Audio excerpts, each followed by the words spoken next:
Bonjour à tous et bienvenue pour cette première émission de Cinéphilie, l'émission des passionnés du 7e art. Avec moi pour présenter cette première émission et les suivantes, Jérémy. Bonjour à tous, bonjour Axel. Donc ravi d'être à vos côtés pour cette nouvelle émission de cinéma. Moi également. Alors peut-être, pour replacer un peu le contexte, rappelons le synopsis du film. Bill et Alice, interprétés par Tom Cruise et Nicole Kidman, forment un jeune couple new-yorkais, parents d'une petite fille. Un soir, durant la période précédant Noël, le couple est invité chez un riche patient de Bill, Victor Ziegler, où ils vont se voir chacun leur tour, exposés à des tentations extra-conjugales. Au lendemain de la soirée, et après avoir fumé un joint, Bill et Alice reviennent sur la soirée et entament une discussion durant laquelle Bill va découvrir les fantasmes et tentations jusque-là inavouées de sa femme. Alors, ce film, donc, qui est le dernier film de Stanley Kubrick, dont il faut le rappeler, il n'avait pas tourné depuis 13 ans, depuis Eyes Wide Shut en 1987, est paru en 1999. Le tournage fut très long, puisqu'il dura quasiment 2 ans, plus précisément 19 mois. Et c'est à la suite de celui-ci et d'une première projection que Stanley Kubrick mourut à l'âge de 70 ans d'une crise cardiaque durant son sommeil. Il mourut au manoir de Chilwell-Bury, où il résidait en Angleterre. Le budget du film fut de 65 millions de dollars. Au box-office, il rapporta 162,1 millions de dollars. C'est pas mal, Donc on peut dire quand même que ça reste un des gros succès de sa carrière. effectivement. Voilà. Alors tu l'avais précisé, donc c'est un film qu'il a tourné bien après Full Metal Jacket. Donc on est vraiment dans une période où il prend son temps pour écrire, pour tourner. Et le choix on va dire, de ces adaptations est quand même extrêmement précis, extrêmement réfléchi. Oui, effectivement, il faut rappeler aussi que Kubrick avait vraiment pris l'habitude de ne pas Mhm. écrire des scénarios directement, mais d'adapter des romans. Il avait quand même tourné ses 2 premiers films, Fear and Desire et Le baiser du tueur, il me semble, Mhm. dont pour l'un des 2 films, il avait participé au scénario. Il avait lui-même écrit et l'autre, il l'avait confié à quelqu'un. Mais tous ces autres films étaient toujours des adaptations de romans. Alors là, évidemment, Eyes Wide Shut n'échappe pas à la règle, puisque c'est une adaptation d'Arthur Schnitzler avec la Trome Novel, qui signifie la nouvelle rêvée. Exactement. Et ça, c'est un point, je pense, crucial de sa filmographie. Le choix d'aller choisir tout simplement des romans, des nouvelles qu'il va adapter. Je pense que c'est pas négligeable de considérer à quel point son écriture va dépendre d'une œuvre qui est déjà préexistante. Effectivement. Alors certains reprocheront, j'ai déjà entendu à Kubrick, c'est-à-dire de ne pas être finalement ce qu'ils estimeraient être un auteur accompli, de ne pas Exactement, hein. écrire lui-même les scénarios. Mais bon, selon moi, ça n'enlève rien au génie de Kubrick. D'ailleurs, on se rend compte qu'en réalité, Kubrick imposait sa patte jusqu'au bout, parce que même là, finalement, on a une adaptation d'Eyes Wide Shut, mais malgré le fait qu'il ait été extrêmement fidèle à la nouvelle, il a ajouté tout un tas d'éléments, à commencer par le personnage de Ziegler, qui n'est pas dans la nouvelle. Alors, il faut bien avoir en tête que c'est une sorte de fausse critique, hein, qui lui est faite de ne pas être l'auteur purement, on va dire à 100% de ses films, parce qu'il va venir adapter. Et au contraire, j'ai même envie de te dire qu'il y a une certaine contradiction dans ce genre de critique, puisque le principe même d'une adaptation, si je reprends le terme précis, c'est d'adapter. Et Kubrick, durant toute sa carrière, va s'atteler, alors avec plusieurs scénaristes, mais pas seulement, avec toute une équipe autour de lui, hein, que ce soit des personnes qui vont s'occuper du décor, des costumes, hein, je pense à Barry Lyndon. Euh, mais tout ça, c'est un univers qui est extrêmement précis, extrêmement construit, et typiquement dans le style qu'il avait l'habitude d'arborer avec ses collègues, et voilà, et pour ses films. Alors, ce qui est intéressant avec ce film Eyes Wide Shut, mais comme avec quasiment tous les autres films de Kubrick, c'est le décalage entre l'attente des spectateurs et ce que les spectateurs vont trouver une fois dans la salle. Et je pense que ce film-là en particulier, Eyes Wide Shut, est le point culminant de ce décalage, à la fois des interprétations qu'on a pu faire et qu'on a pu entendre de ce film, et comme tu dis, le décalage de l'attente des spectateurs qui vont vouloir une certaine forme d'unité de film ou un certain style, et à chaque fois, je pense qu'ils seront un petit peu surpris par le genre filmique adopté, et ça, c'est assez récurrent, hein. Ouais. Alors là, avec Eyes Wide Shut, peut-être encore plus, parce que, bon, moi, quand le film est sorti, je devais avoir quelque chose comme 8 ans, mais j'ai Mhm. vraiment le souvenir d'un film qui avait fait énormément fantasmer et parler tous les fans de Kubrick et les spectateurs en général, les critiques également. C'est-à-dire qu'on a un film qui nous était présenté quasiment, en tout cas c'est comme ça qu'on nous l'avait vendu, comme un film extrêmement sulfureux, quasiment une Mhm. sorte de porno soft. Je me rappelle les affiches du film avec une couleur pourpre ou rose, les corps de ces deux vedettes nues, Tom Cruise et Nicole Kidman, qui formaient un couple dans la réalité. Les gens s'attendaient à ça. C'était vraiment à l'époque quelque chose. En plus, Kubrick venait de mourir, donc ça alimentait toutes les rumeurs. C'est ce que j'allais te dire, hein. C'est vraiment, on est dans le mysticisme complet. Kubrick meurt avant la sortie du film. Le fait d'avoir utilisé deux personnages qui sont en vérité, on va dire deux personnages réels, hein, tels quels. En tout cas, le couple Nicole Kidman-Tom Cruise existe ou a existé dans la réalité. Et le fait de les avoir pris à l'écran, ce n'est pas anodin. Et ça participe de toute cette envergure, hein, que tu as décrite. Et je pense qu'en effet, les spectateurs avaient cette attente-là de dire, oui, en effet, dans quel univers exactement nous allons arriver par rapport à la nudité. Ça, on va en reparler dans le courant de cette émission. Mais pas seulement. Mais je pense que ça fait partie du mystère Kubrick, si je peux le résumer en deux mots. Ouais. Mais là, c'était quand même culotté, c'est-à-dire nous montrer comme ça un couple dans la vraie vie, au cinéma se déshabiller, parce que c'est ça qu'on nous vendait, c'est l'image nue de Kidman Cruise devant le miroir en train de s'embrasser et Et oui, commencer quasiment à avoir un rapport sexuel. Alors, c'est quoi? C'est environ 99, c'est 5 ans à peu près avant la première sextape de Paris Hilton. Peut-être 10 ans, je sais pas, avant la première sextape de Kim Kardashian. Enfin, si je parle de ça, c'est parce qu'à l'époque, on n'a pas l'habitude au cinéma comme ça de voir des stars, des people se dénuder. Alors après, il va y avoir toute une vague comme ça, une espèce de mode. mhm. Chacun aura sa sextape. Bon, on va voir les stars se dénuder comme ça. Mais Ah, à l'époque, c'est vraiment un coup d'éclat. alors après, c'est vrai que Kubrick a l'habitude de casser ce quatrième mur, hein. Tu penses, quoi, moi, de manière personnelle, je pense à Orange Mécanique, même Shining, souviens-toi de ces regards écran, véritablement, les regards caméra. On brise ce quatrième mur et je pense que les miroirs sont aussi, en tout cas dans Eyes Wide Shut, une manière de briser le quatrième mur.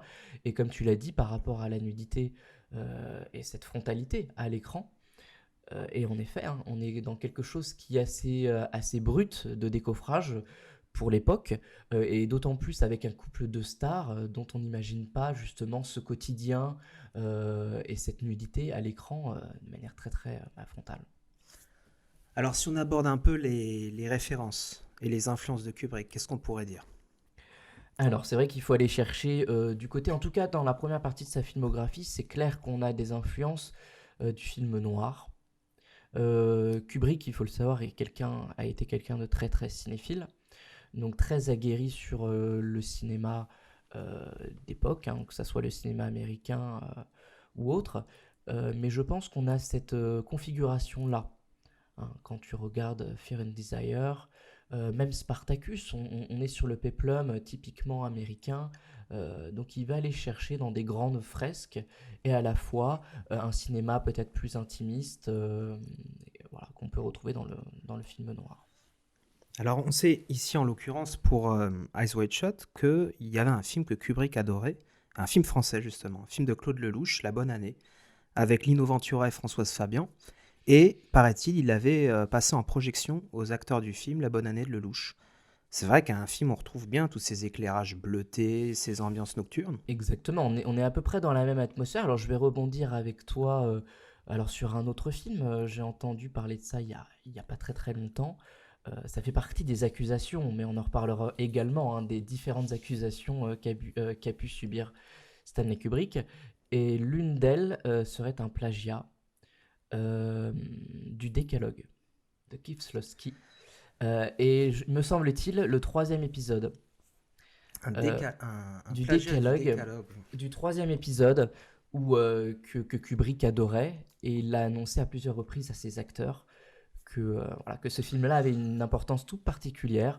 Bon, d'où la critique, mais encore une fois, je pense que, en tout cas, Ouais, alors je précise à tous que je suis un grand fan de Kieślowski et du Décalogue. Donc effectivement, Kieślowski s'en est pas caché. Il a même, il me semble, passé à son scénariste Frédéric Raphaël le Décalogue. Ils l'ont regardé ensemble, il lui a passé donc. Évidemment, il y a une inspiration, il a même quasiment incité à s'en inspirer. tu veux dire Kubrick? Kubrick à Frédéric Raphaël, D'accord, ouais. ouais, d'accord. Donc voilà, une projection donc de La Bonne Année de Lelouch. Il montre à Frédéric Raphaël le Décalogue. On a beaucoup parlé également de Max Ophuls avec son film La Ronde. Bon, l'amour que Kubrick et Ophuls partagent tous les deux pour Mhm, les balles, mhm. les scènes de balles. On va retrouver avec la première scène tournée à la Steadicam avec Nicole Kidman et Le fameux Hongrois. le séducteur hongrois, ouais, qui nous interpelle tous beaucoup. On a parlé également comme référence du film La Notte d'Antonioni. Mhm. Évidemment pour encore les ambiances nocturnes, mais aussi le thème. Et puis pas mal, effectivement, d'influence lynchienne. Oui, Alors c'est la question, est-ce que Lynch prolonge plutôt les thématiques kubrickiennes ou est-ce que ici c'est plutôt Kubrick finalement qui s'inspire de Lynch? Mais on a vraiment des scènes en termes d'éclairage, la scène du bar avec oui, Nightingale, oui, oui, exactement. la scène chez le costumier Milic. Là, on retrouve vraiment Tu les penses, éclairages de Twin Peaks, le cabaret du nain, les éclairages tu rouges. penses un peu à Lost Highway également? Lost Highway, mais beaucoup à Firewalk With Me. D'accord. Mais c'est vrai, hein, sur la mise en scène, et comme tu l'as dit, de la lumière, de ce traitement-là en particulier, peut-être que Lynch n'est pas totalement étranger au cinéma de Kubrick, hein, et inversement, sans doute. Alors, selon moi, c'est-à-dire qu'on a revu le film il y a assez peu de temps. Bon, Oui, moi, je l'ai vu sous un regard vraiment nouveau, parce que bon, je l'avais vu plusieurs fois quand j'étais enfant, adolescent, et puis là, c'était la première fois que je le revoyais, on va dire, vraiment avec un regard adulte. Alors, il y a quelque chose qui m'a vraiment frappé, c'est-à-dire que quand j'étais dans mes premiers visionnages du film, j'avais une tendance à prendre, comme c'était souvent le cas avec d'autres films, le film au premier degré. selon une première lecture, mais ça on Et va en reparler. vraiment au Mhm. premier degré, très, très directement. Là, ce qui m'a frappé, c'est évidemment toute la tension, la dualité, mais qu'on a déjà dans la nouvelle entre ce qui serait rêvé et ce qui est réel. Toute la part d'illusion, ce côté brumeux, ce côté du rêve, du fantasme qu'il y a dans le film. Il y a des moments où on a vraiment du mal À faire la part des à choses. faire la part des Ouais. choses. Et ça se ressent beaucoup au niveau des décors. C'est-à-dire que bon, le film, en principe, se déroule dans Greenwich Village, à New York. Et alors, il a tout refait en fait en studio. Il a tout refait en studio à Londres. Alors il faut savoir que bah, vers la fin de sa vie, il ne vivait plus aux États-Unis. Il vivait à Londres, alors pour des questions, alors différentes questions, hein. Après, il peut y avoir aussi tous les fantasmes autour de ça, mais une des premières raisons, me semble-t-il, c'est qu'il ne supportait plus du tout les moyens de transport. L'avion ne supportait plus, le bateau. Donc, bah, il restait un petit peu confiné dans un de ses manoirs à Londres. Et en effet, pourquoi avoir complètement reconstruit un New York alors qu'il aurait pu tourner là-bas? Alors c'est peut-être une des premières raisons que je peux avancer, c'est sans doute pas la principale. On pourrait argumenter sur le fait que bah, le fait de tout reconstruire amène justement on va dire cette illusion ou ce semblant de réalisme. Et surtout, ça permet une configuration des rues, des boutiques, qui est quand même très très agencée à la mise en scène qu'il va utiliser, hein. Je pense surtout aux éclairages en l'occurrence. Ah oui, tout à fait. C'est-à-dire que nous, on n'est pas forcément bon, familiarisés du Greenwich Village, à moins d'y avoir vécu. Mais oui, je lisais des témoignages de spectateurs de l'époque qui disaient avoir vraiment été troublés parce qu'ils avaient l'impression, durant la projection du film, de retrouver les rues du Greenwich Village, mais à la fois de sentir quelque chose d'un peu différent, comme s'il y Mhm. avait quelque chose qui n'existait pas vraiment, quelque chose d'irréel. Et c'est là-dessus que Kubrick a vraiment habilement joué avec l'utilisation des décors. Il y a eu un très gros travail de photographie effectué, donc du coup des rues de Greenwich Village, pour essayer de reconstituer avec un certain réalisme ces rues. Mais en même temps, je pense qu'il y avait la volonté de la part de Kubrick de s'en détacher pour créer, comme tu le dis, une certaine atmosphère. Je pense qu'on peut plutôt parler d'atmosphère, même si les rues peuvent sembler assez réalistes. Alors finalement, ce film, il parle de quoi? Ça, c'est toute la question du film. C'est l'ambiguïté, ouais. Et c'est l'ambiguïté. Alors après, on dit c'est la question. Je pense qu'il y en a plusieurs en vérité.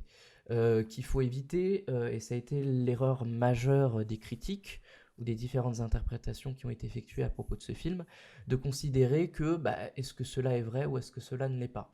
Et la véritable question ne doit pas se poser en ces termes-là. Il faut aller essayer de chercher un peu plus en amont ou à l'intérieur des séquences pour essayer de comprendre euh, comment le cheminement est effectué. Il s'agit d'un parcours. Certains diront un parcours initiatique, et il faut l'entendre de cette manière-là. Je pense que la question simpliste de considérer est-ce que ceci est un rêve ou ne l'est pas, n'est absolument pas la question abordée, pour la simple et bonne raison que une des dernières scènes en présence de Bill et Ziegler nous montre, et là je spoil un petit peu d'une certaine manière, ma pensée, mon interprétation, toute cette scène nous montre que, en vérité, l'histoire en elle-même, la scène d'orgie dans ce grand manoir, était tout sauf un rêve. Oui, c'est-à-dire que on a vraiment avec Eyes Wide Shut un film d'une très très très très grande richesse. Peut-être, je sais pas, si je devais recommander à une personne qui devrait voir un seul film dans sa vie, de regarder Eyes Wide Shut. Parce que j'ai jamais vu un film. Tout le monde peut faire une lecture différente, tout le monde peut projeter, et souvent même surinterpréter. Mais comme tu dis, il y a quelque chose qu'on ne peut pas a priori se permettre au niveau des interprétations, c'est de tomber dans l'erreur, dans la surinterprétation de est-ce que finalement Bill a fantasmé toute cette nuit, principalement l'orgie. Parce que c'est ça la grande habileté de Kubrick. C'est-à-dire que pendant tout le film, il joue là-dessus habilement. Mais il ne faut pas s'endormir durant la dernière demi-heure, c'est-à-dire que pendant tout le film, le grand génie d'Eyes Wide Shut, c'est d'osciller entre l'impression de rêve, le rêvé, et le réel. Alors, pourtant, à la fin, il y a cette scène qui est vraiment majeure. La scène, on va l'appeler du billard, avec Ziegler, où Ziegler va vraiment clairement affirmer, répéter que tout s'est bien produit. Ce n'était pas dans la tête de Bill, ce n'est pas un fantasme, ce n'est pas un élan de paranoïa. Non, c'est rien de tout ça. D'ailleurs, c'est une scène très longue. Pollack, là-dessus, s'était entretenu avec Kubrick, et Kubrick lui a dit, écoute, tu vois ces épisodes de Columbo? Bon, c'est un peu pareil. C'est comme à la fin de l'épisode de Columbo, quand il va expliquer tout ce qui s'est passé, et qu'on va comprendre l'histoire. Ça rappelle un peu les développements aussi dans les films d'Hitchcock, quand on a des... Alors, aujourd'hui, ce serait beaucoup trop long à faire, ce serait un peu ringard, mais à l'époque, il y a toujours une explication, souvent même psychologique, d'au moins une dizaine de minutes, comme à la fin de Psychose, pour essayer, pour comprendre ce qui s'était passé. Bon, bah là, c'est un peu pareil avec Ziegler et Bill. Et à partir de cette scène-là, il n'est plus possible à aucun moment de dire que c'était un fantasme, un rêve. Non, en tout cas, moi, il me semble que cette possibilité-là n'est pas envisageable à aucun moment. Tu l'as dit, c'est une scène qui est assez longue. Alors, il y en a une autre qui le sera dans le film, c'est le monologue entre Bill et Alice. Justement, cette scène charnière où le film va prendre un autre tournant, en tout cas le récit, où Alice fume un pétard et se met à avouer un fantasme inavoué, euh, avec des propos bah, plus ou moins désillusoires sur le couple, sur la femme également, où elle avance le fait que justement les femmes ont des fantasmes au même titre que les hommes. Alors après, ça va être intéressant de la manière dont ça va être traité et reçu aussi par son mari. On a vraiment l'impression, durant la scène du billard, que Ziegler est en fait celui qui dirige tout, qui tient le jeu entre ses mains. Mais comme je disais, un jeu vraiment, vraiment dangereux. Bon, de la même manière, on a entendu des théories qui nous expliquaient que, parce qu'à un moment, c'est Ziegler, pour essayer d'apaiser Bill, lui explique, mais imagine, tout ça était en réalité un jeu, quelque chose qu'on a tenté de te faire croire. Une mise en scène, du Et, théâtre. et alors là, ça nous rappelle, ça fait un petit clin d'œil au film de David Fincher, The Game. Oui, C'est-à-dire où pendant tout le film, le Douglas en fait est victime bon de harcèlement en tout genre, de danger, et à la fin en fait il apprend que tout ça c'était une farce. exactement. Et c'est l'argument qu'il essaye de lui faire, il essaye de lui faire avaler, hein, d'une certaine manière, que tout ceci n'était qu'une mise en scène, un jeu, bien Mm. sûr, comme tu l'as dit. Même si Bill essaye de contre-argumenter en lui montrant le journal, en lui disant, mais où est-ce qu'elle est passée? Elle est morte. Et Ziegler, habilement, lui répond, mais elle n'est pas morte dans le manoir. Elle est morte chez elle d'une overdose.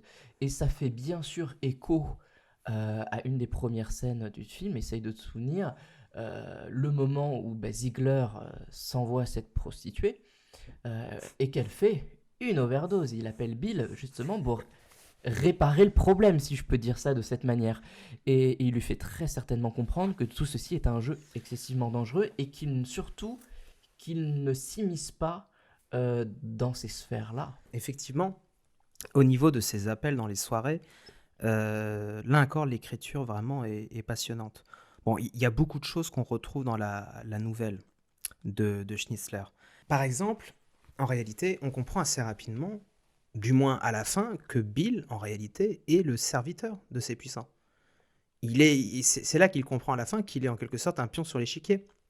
C'est-à-dire qu'au début, là encore, le film est rempli de doubles. Chacun, plus ou moins, possède son double. Bon, Tom Cruise en possède plusieurs.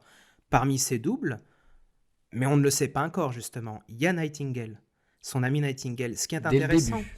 parce qu'au début, il nous le présente, mais alors on est loin de penser ou d'imaginer que dans le fond, il pourrait être un double, ou quelqu'un qui réponde à la situation sociale, à la personnalité de Tom Cruise, enfin de Bill en l'occurrence.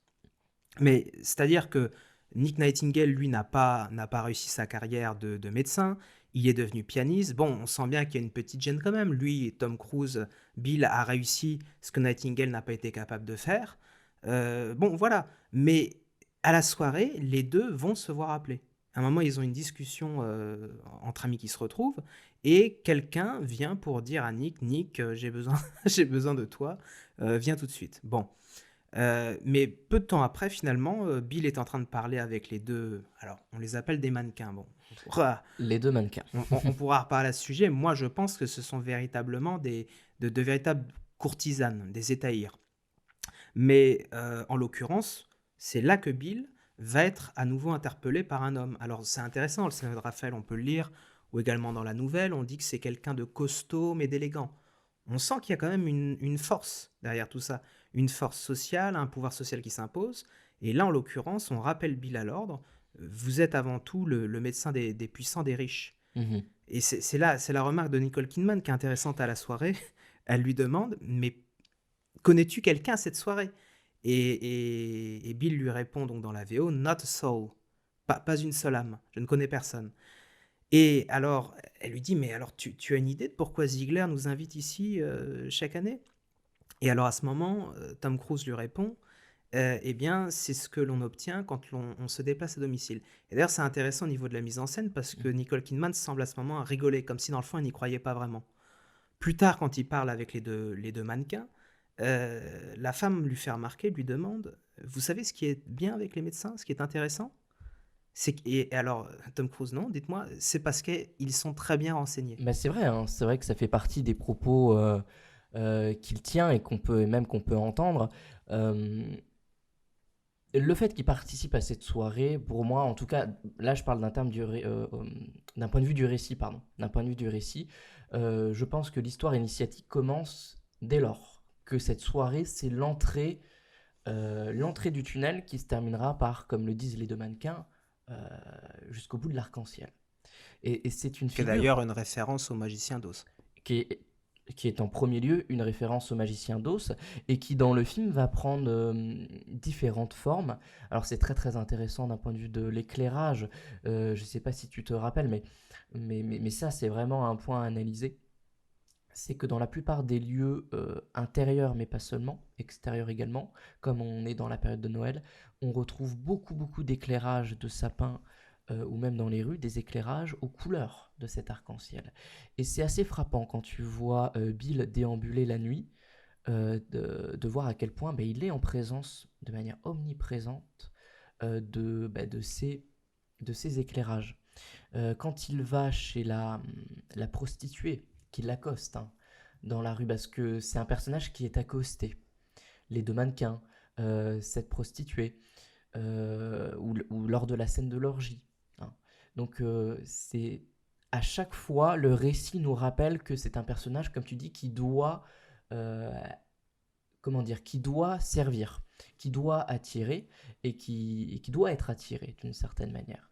Et je rebondis sur cette scène avec la prostituée, hein, parce que chez elle, elle a justement cet éclairage de Domino. l'arc-en-ciel.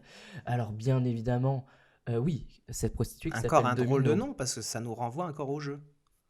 Oui, c'est vrai, quand on Le réfléchit de cette billard, le manière-là, domino. le billard, le domino, en effet, ça doit être d'ailleurs un nom de substitution, hein, j'ose imaginer.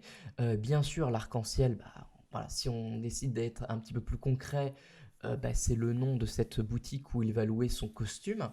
C'est l'endroit, c'est un petit peu, je dirais, la chapelle où tout va commencer, où il va se saisir de son matériel pour pouvoir se rendre à cette soirée. Donc toute cette signification, je pense, par l'éclairage, elle n'est absolument pas anodine et elle contraste fortement avec certains intérieurs. Je pense notamment les intérieurs où se situe Nicole Kidman, qui sont des intérieurs souvent très froids, très blêmes, hein. Vraiment, j'ai ces images-là en tête de Nicole Kidman dans le cadre, voilà, où c'est très banal d'ailleurs, hein, cette notion du quotidien. Alors d'ailleurs, on parle des éclairages, on parlait des références. Il y a un film qu'on n'a pas cité, mais alors on est vraiment là-dedans, c'est-à-dire des éclairages blêmes, une lumière très bleue. C'est le film allemand de 1980, l'adaptation du célèbre livre Moi, Christiane F., 13 ans, drogué et prostituée. Alors là-dessus, bon, ils se sont inspirés du film également. On le sent vraiment au niveau de la lumière. D'accord. Bah, oui, oui, sans doute que bah, après il y a plusieurs influences. C'est vrai qu'on en a parlé et celle-ci doit Ce certainement, film-là a compté. Ouais. il doit certainement, voilà, avoir fait partie de cette liste de films qui ont compté. Mais c'est assez étonnant de voir au niveau de l'éclairage. C'est vrai que j'ai parlé de l'éclairage que je peux nommer arc-en-ciel, hein, pour aller vite parce que c'est compliqué à décrire tel quel, parce que c'est pas seulement une décoration.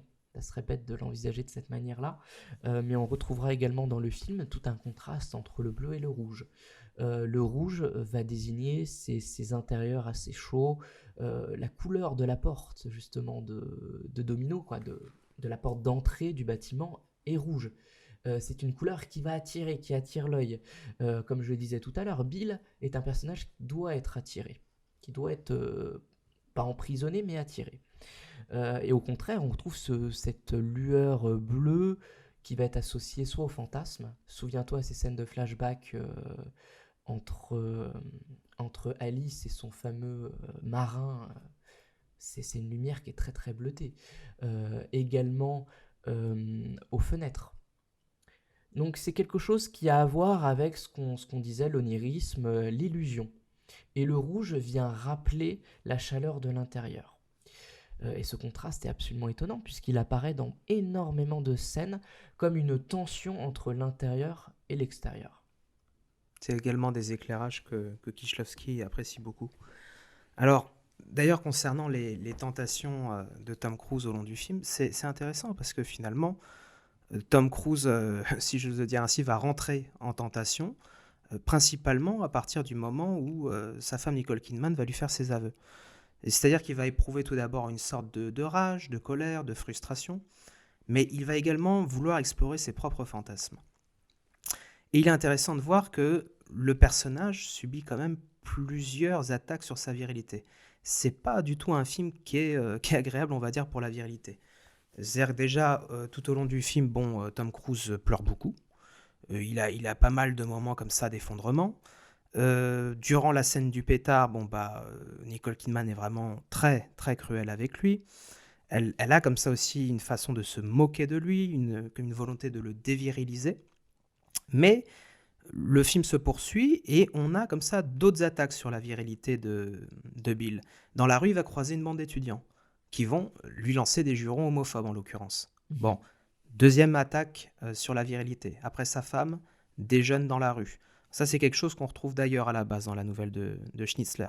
Sauf que dans la nouvelle de Schnitzler, le sous-entendu est sur des insultes antisémites. D'accord, donc Là, sur Kubrick le transpose dans le un New thème York des différent. années 2000, Mm. c'est homophobe, et donc ça rentre très bien dans cette écriture concernant l'attaque de la virilité du personnage de Bill. Et alors, il y a quelque chose qui vient bien confirmer toutes ces attaques, je trouve, il y a une scène où on n'a souvent pas très bien compris pourquoi, qu'est-ce qu'elle venait faire à ce moment, pourquoi le réceptionniste, en l'occurrence, lorsqu'au lendemain de la soirée, Bill se rend à l'hôtel de Nightingale, il tombe sur un réceptionniste très efféminé. Et alors, le réceptionniste, en l'occurrence, se met à le draguer. Mais là encore, pour moi, c'est vraiment cette évolution de la dévirilisation du personnage de Bill. C'est-à-dire que après donc l'attaque par sa femme, l'attaque par des jeunes dans la rue, il va se retrouver à la soirée, on va lui demander à la fin de se déshabiller. Là encore, une attaque sur son corps, sur sa virilité. Et enfin, ça se solde par le réceptionniste. Désormais, ce ne sont plus des femmes qui draguent Bill et qui veulent coucher avec lui, ce sont des hommes. Ce sont des hommes. Et c'est vraiment son parcours qui descend. J'ai cette image-là, qui descend, qui déambule. Voilà, et le résultat, c'est d'en arriver à cette thématique hein, dont tu as abordé, où le personnage est littéralement attaqué dans la rue, attaqué psychologiquement, moralement par sa femme. Il est complètement bousculé. On pourrait même dire de manière plus symbolique qu'il est mis à l'épreuve, de différentes manières, par sa femme, par le réceptionniste.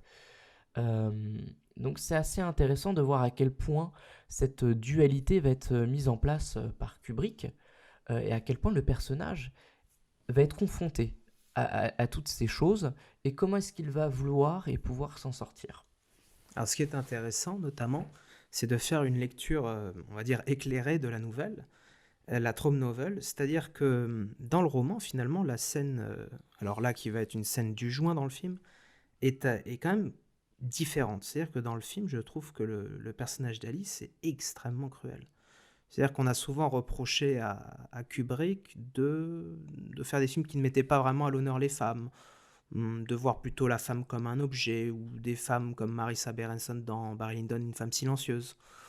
Bon, là, on a commencé à dire que Kubrick avait finalement enfin mis à l'honneur une femme dans l'un de ses films, un peu comme Sergio Leone l'aurait fait dans Il était une fois dans l'Ouest avec le personnage de Claudia Cardinal. Mais selon moi, le film dresse quand même un tableau assez sombre des femmes. Alors c'est vrai que ça fait partie des interprétations qu'on peut avoir hein, de la part du personnage de Nicole Kidman. Alors comme tu l'as dit, elle a un propos, des arguments qui sont assez ciblés, et c'est elle qui va le mettre à l'épreuve, même si son argument, je ne sais pas si tu t'en souviens, c'est de dire tu es allé voir deux mannequins, d'accord? Alors que moi, moi je ne l'ai pas fait. Ce sur quoi elle répond, mais tu te souviens avec qui tu as dansé? Il y a cette dualité encore une fois, cette sorte de jeu de confrontation entre les deux personnages du couple qui va se tester. Après, la question de savoir qui a voulu tester l'autre. Alors, on pourrait considérer qu'en effet, Nicole Kidman, par son propos, a commencé d'une certaine manière à Ouais. engager les hostilités. En tout cas, c'est elle qui va mettre le personnage de son couple euh, au défi. Littéralement, ce n'est absolument pas Tom Cruise. Hein. Non, non, Euh, c'est elle. il a une position assez défensive, Elle est dès lui. le début très, très dans la provocation. C'est-à-dire que dans le roman, c'est les deux personnages donc, de Florestan et d'Albertine qui commencent, là, pour de vrai, à se tester. C'est-à-dire que chacun va essayer de cacher sa jalousie pour l'autre tout en avançant une anecdote pour rendre jaloux le conjoint. Mais ça se fait de manière Mhm. réciproque, c'est-à-dire que dans le roman, Albertine avoue à Florestan son fantasme avec le marin, et Florestan, à son tour, va lui répondre avec un autre fantasme qu'il a eu avec une fille rencontrée sur la plage, lorsqu'ils se baladaient dans leurs vacances au Danemark. Mais alors là, c'est quand même étonnant, c'est-à-dire que dans le film, on n'a pas du tout ce rapport, ce répondant, c'est-à-dire que Nicole Kidman s'acharne quasiment sur Tom Cruise, Ah oui. qui reste bouche bée, et alors là, c'est fascinant de voir comment vraiment Kubrick, dans cette scène, s'intéresse à la réaction du personnage de Bill. C'est-à-dire qu'il filme, on entend hors champ la voix de Nicole Kidman, et on filme comme ça, en gros plan et en zoom, le visage de Tom Cruise. sa réaction. Il est complètement abattu. On se plaque sur sa réaction, comme tu l'as dit, il est complètement abattu, il est complètement désarçonné. Pourquoi? Parce qu'il est médecin, euh, que dans son métier, de manière professionnelle, il soigne les gens. Et là, pour la première fois, je pense qu'il est remis en question. Il est remis en question par rapport à sa personne et surtout dans sa vie de couple, donc dans son intimité. Et ce qui est intéressant aussi, pour aller plus loin, parce que Kubrick n'apporte pas ce contrebalancement, hein, si je peux dire ça comme ça, où Bill va raconter un fantasme lui aussi. Non, il n'y a pas cet équilibre. Kubrick va mettre en scène quelque chose d'assez incroyable, je pense, d'un point de vue du désir. C'est que, rappelle-toi, à ce moment-là, le téléphone sonne et vient rompre et vient casser cette défense, cette réaction, ce monologue, hein, le monologue de Nicole Kidman. Euh, et voilà. Et Et, Bill va devoir aller au chevet d'un père d'une patiente qui est mort. Donc, et ça, c'est toute l'histoire de ce film-là et du personnage de Bill qui, tout le temps, en tout temps d'ailleurs, sera complètement coupé sur son désir. Il n'ira jamais au bout des choses, il ne pourra jamais y aller. il est toujours arrêté, il y a toujours une frustration. Il ne peut jamais aller jusqu'au bout de ses fantasmes. Mais là, ce qui est vraiment intéressant, ça montre l'habilité de l'écriture de Frédéric Raphaël. C'est bien ce coup de téléphone, en effet. Parce que dans le roman, on lui fait passer un message en lui expliquant qu'il doit se rendre au chevet. Mais là, ça n'a pas vraiment la même fonction. C'est-à-dire que le personnage de Florestan, bon, quitte la scène, mais bon, il avait eu le temps de communiquer quand même avec sa femme, de lui expliquer plus ou moins sa rancœur, son animosité. Là, vraiment, il reste bouche bée, il n'a même pas le temps de répondre. Et alors ça, c'est un peu une de ces bonnes vieilles techniques de scénario, c'est-à-dire imaginer ce qui peut toujours arriver de pire à son personnage. Alors là, en l'occurrence, après une telle tirade de la part de Nicole Kidman, qu'est-ce qui peut se passer? Eh ben, rien. Il a appelé autre part, il doit repartir. Ce qui donc, là, joue sur la frustration, mais renforce encore le côté d'irréel. En fait, quand on y pense, c'est vraiment comme dans un cauchemar.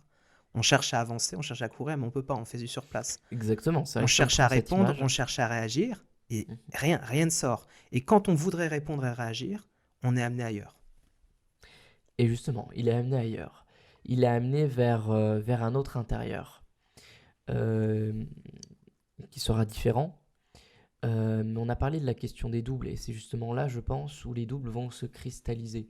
Souviens-toi, il se rend donc au chevet de ce patient mort, euh, et il y rencontre sa fille. Sa fille qui lui avoue, euh, dans une certaine forme de désespoir, puisque son père vient de mourir, elle avoue à Bill que en fait, elle éprouverait des sentiments à son égard. Euh, et à partir de ce moment-là va commencer, j'allais dire, tout ce parcours fantasmagorique, fantasmatique de Bill, qui va être confronté sans cesse à ses désirs, à des tentations extérieures, sans toutefois que l'ensemble puisse arriver au bout. C'est-à-dire que Voilà. la scène ici, elle est encore plus forte. Bon, tout ça, c'est compris à la base dans la nouvelle de Schnitzler. Mais là, la scène vient vraiment en contrepoint de la scène précédente, puisque ici, c'est vraiment l'ironie, là. C'est tragique, c'est ironique. Bill se retrouve exactement dans la peau de la personne qui pourrait faire subir un adultère à quelqu'un d'autre. Et il se retrouve face à une femme qui, justement, est complètement folle, éperdument amoureuse, cherche à tout quitter par rapport vis-à-vis de son mari pour un autre homme.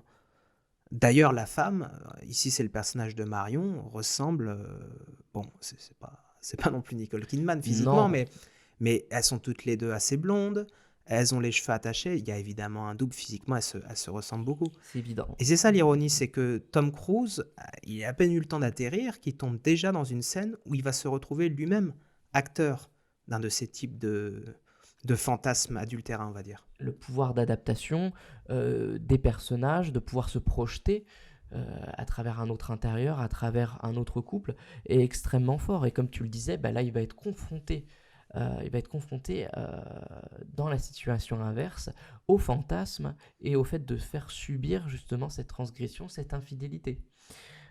Et c'est un marqueur extrêmement important dans le film, puisqu'à partir de là va commencer son parcours de fantasme. Donc on l'a dit tout à l'heure, hein, puisque c'est vrai que je me rends compte durant cette émission qu'on a pris le film à rebours. Je ne sais pas si tu t'en es rendu compte en commençant par la fin et qu'on a pris le film de cette manière-là. Et si on fait le parcours inverse et qu'on revient sur cette déambulation de Bill dans les rues de New York, sa rencontre avec Domino qui pareil, un coup de téléphone, celui de Alice, va venir rompre l'infidélité probable. Et ensuite, nous arrivons avec cette rencontre, cette seconde rencontre avec son ami, son vieil ami. Il va venir suivre, même d'un point de vue fantomatique, son double, jusqu'à un endroit où l'irrationnel va prendre forme dans la réalité. Alors justement, on parlait du coup de fil d'Alice à Bill lorsqu'il est avec la prostituée Domino. Alors d'une part, il va empêcher l'adultère, mais aussi d'une manière lui sauver la vie peut-être.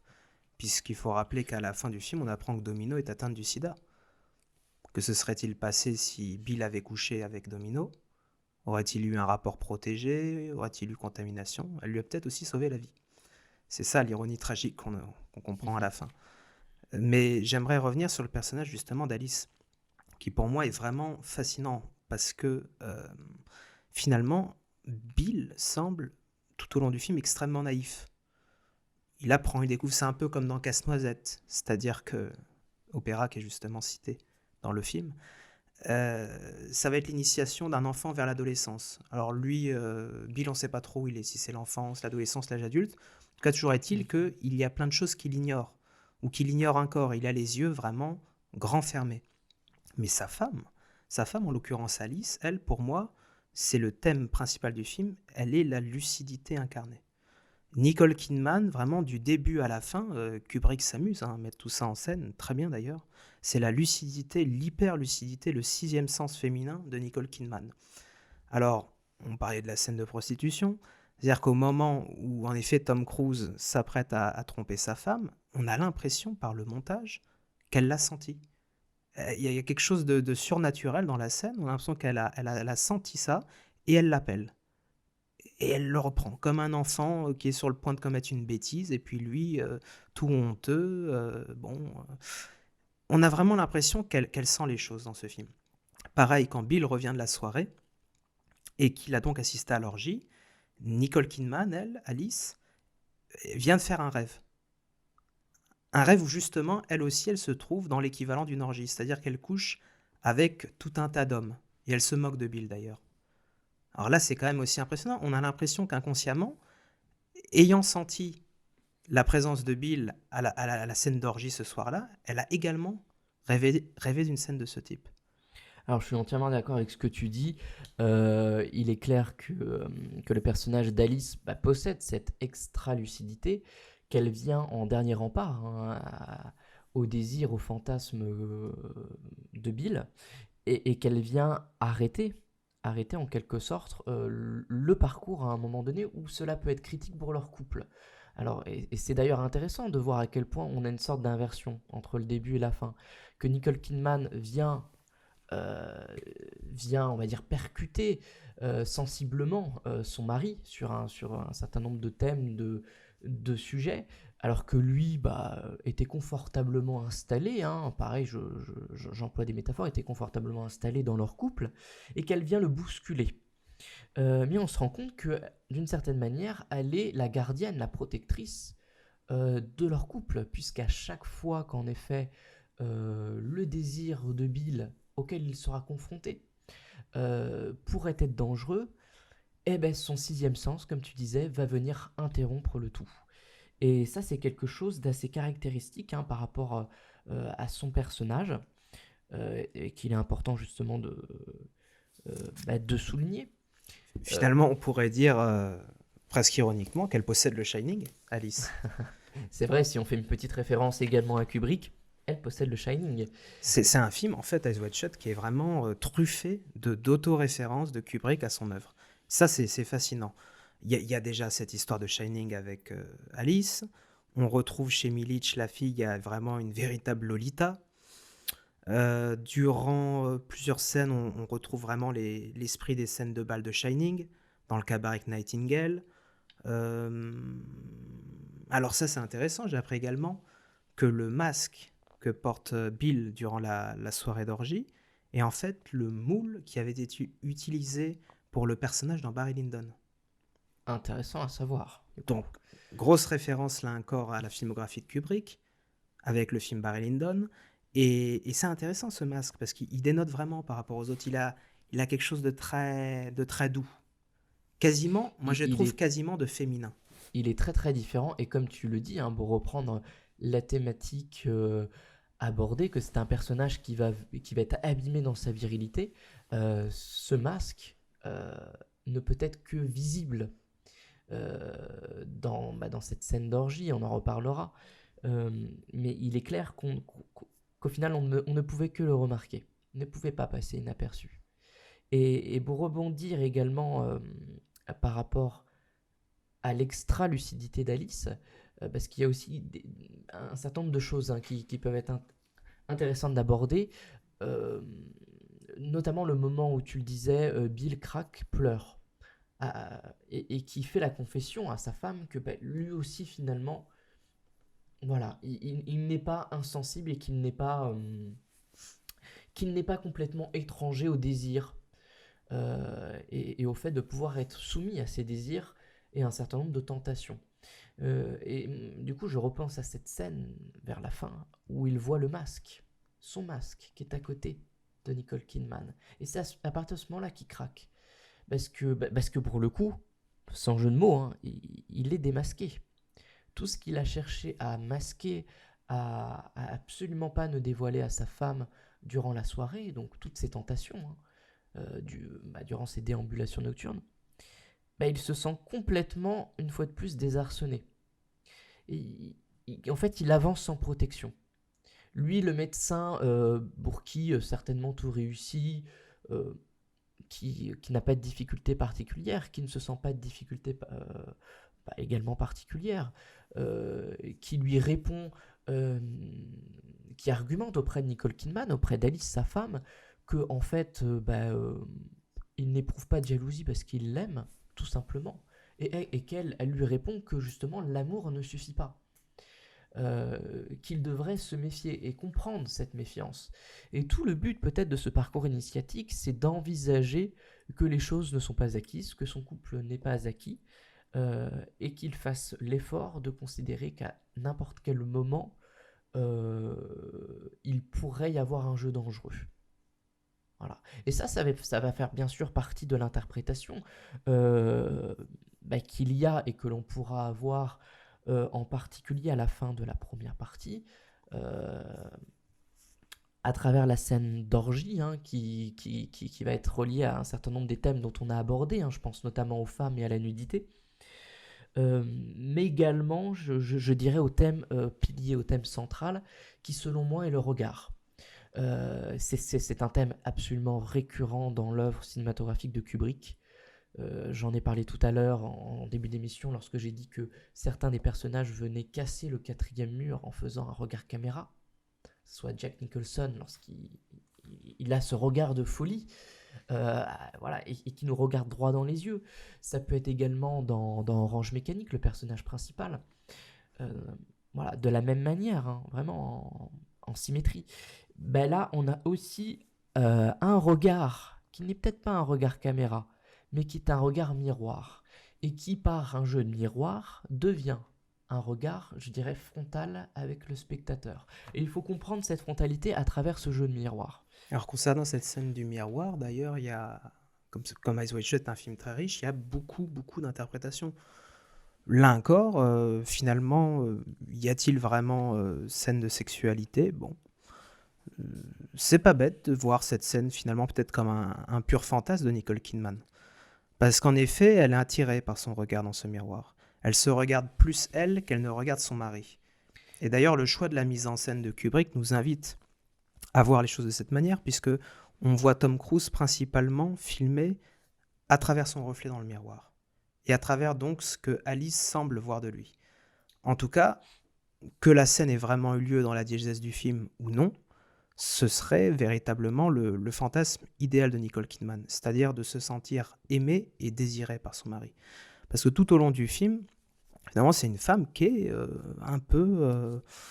elle est un peu borderline quand même. On sent quelque chose l'épuise, les reins. Bon, on sait que socialement, elle tenait une galerie d'art, que la galerie d'art a dû fermer, que désormais elle ne travaille plus vraiment.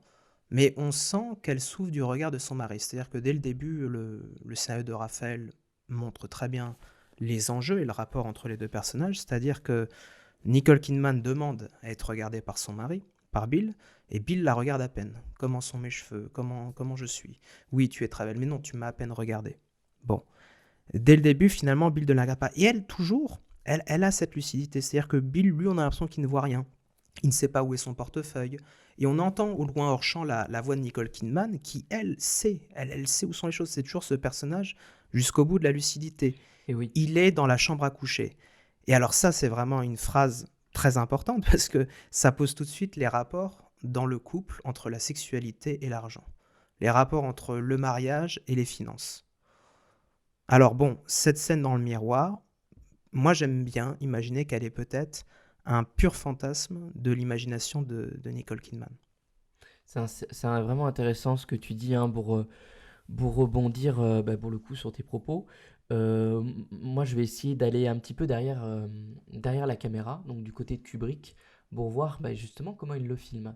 On a dit que Nicole Kidman avait été attirée par le miroir, au même titre que Bill, lui, est attiré par des objets fantasmatiques. Donc Nicole Kidman, le personnage d'Alice, est attirée par ces miroirs, par son image et éventuellement l'image qu'elle souhaite voir.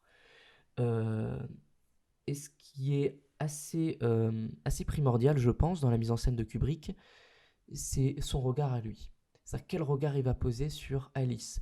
Je me souviens de plans où justement sa nudité à elle n'est jamais frontale. N'est jamais frontale. Elle s'habille et la caméra est toujours de dos. Bon, eh bien, je pense que pour une première émission, nous allons nous arrêter ici. Et puis nous nous retrouverons pour une nouvelle émission, toujours à propos, je pense, d'Eyes Wide Shut. Tout à fait. À bientôt, chers auditeurs, donc pour cette seconde émission de Cinéphilie. À bientôt, à la semaine prochaine.